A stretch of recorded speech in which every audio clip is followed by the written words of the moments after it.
She changed my will, but forgot I own everything that matters. My daughter-in-law thought she had taken everything from me the day I signed those papers. She stood across the table, calm and composed, watching as I placed my signature exactly where she had marked. My son sat beside her, silent, avoiding my eyes, and in that moment, they both believed the same thing. That I was finished.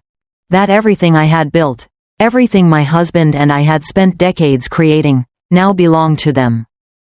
I didn't argue. I didn't question it. I simply signed, and let them believe they had won. Because what they didn't understand, what they never even thought to check, was that the life they were trying to take from me wasn't held in those documents. It was held somewhere else entirely.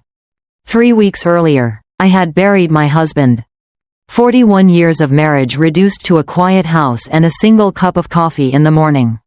Frank had always handled everything: legal matters, investments, corporate structures. I trusted him completely. He used to say, "If something ever happens to me, you won't have to worry. I've already taken care of it." At the time, I believed he meant the will. I didn't realize he meant something much bigger. After the funeral, my son Daniel and his wife Melissa began coming around more often. At first, it felt like concern. Melissa brought food, offered to help organize things, asked questions about documents and accounts. Her voice was soft, careful, always framed as support. "Have you looked through Frank's papers yet? Do you know where everything is? Maybe we should help you get things in order." It sounded thoughtful, but something about it felt too deliberate. She wasn't comforting me. She was studying me. Daniel changed too. Not dramatically, not in a way anyone else would notice. But I did. He stopped asking for my opinion, stopped including me in decisions. And every time I spoke, his eyes would shift, just briefly, toward Melissa before he responded. Like he was checking. Like she was leading. Then came the paperwork. Melissa suggested we go through everything together. She placed neatly organized documents on the dining table, the same table where I had spent years hosting family dinners. Holidays, birthdays. Just routine updates, she said. I didn't rush. I looked at the pages. The language was clean, professional, controlled.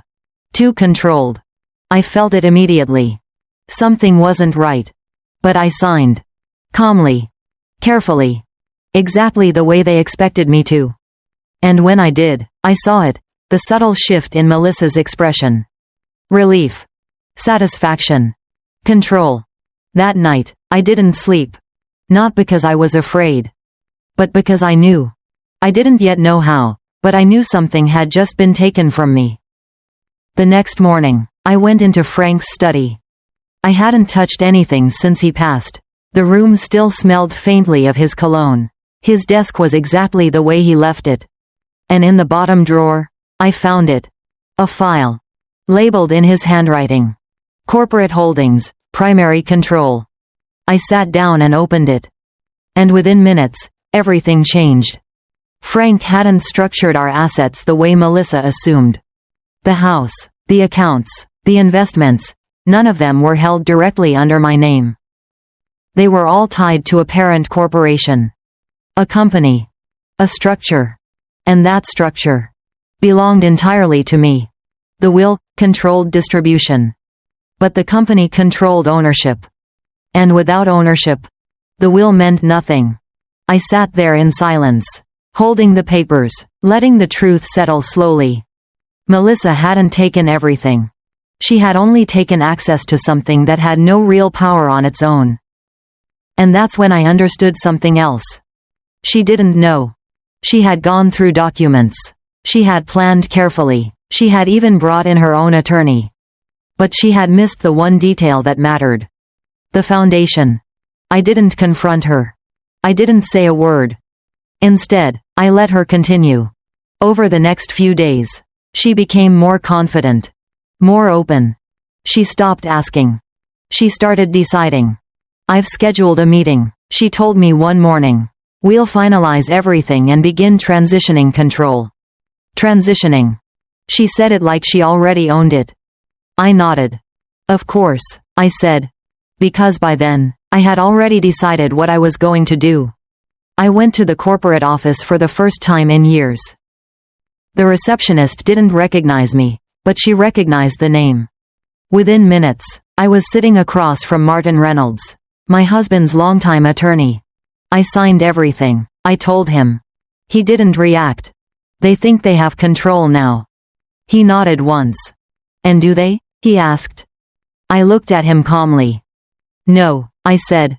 He smiled slightly. Good, he replied. We didn't need many words after that. The structure was clear, the documentation was solid, everything Frank had built was still exactly where he intended it to be. With me. I'm not going to stop them, I said. Martin raised an eyebrow. I'm going to let them continue, I added. Because the further they went, the harder it would fall. The meeting was scheduled for Tuesday. A large conference room downtown. Attorneys present, documents prepared.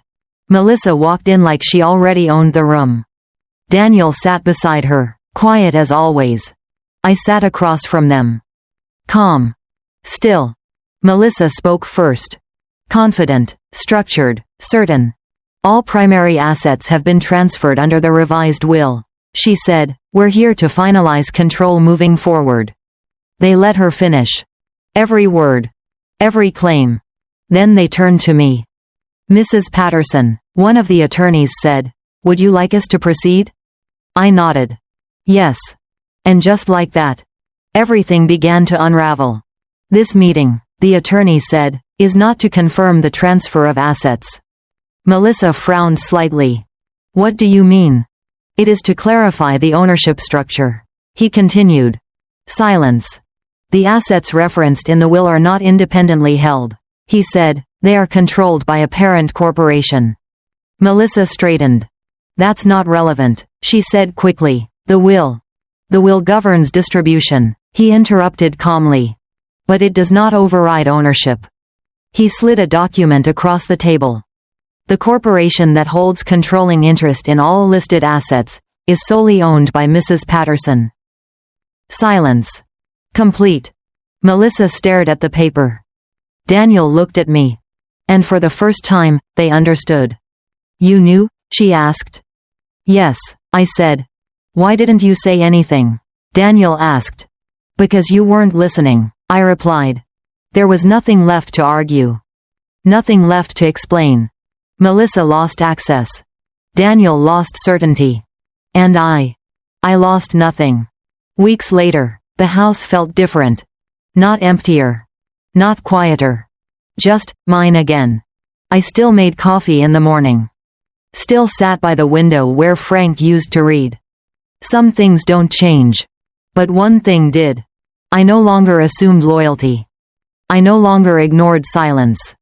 And I no longer gave control away, just because someone asked for it politely. People think betrayal is loud. That it comes with shouting, arguments, broken relationships. But the truth is, the most dangerous betrayals happen quietly. In documents. In signatures. In assumptions. And the strongest responses? They're quiet too. I didn't destroy them. I didn't take revenge. I simply made sure they couldn't take anything from me. And in the end, that was enough.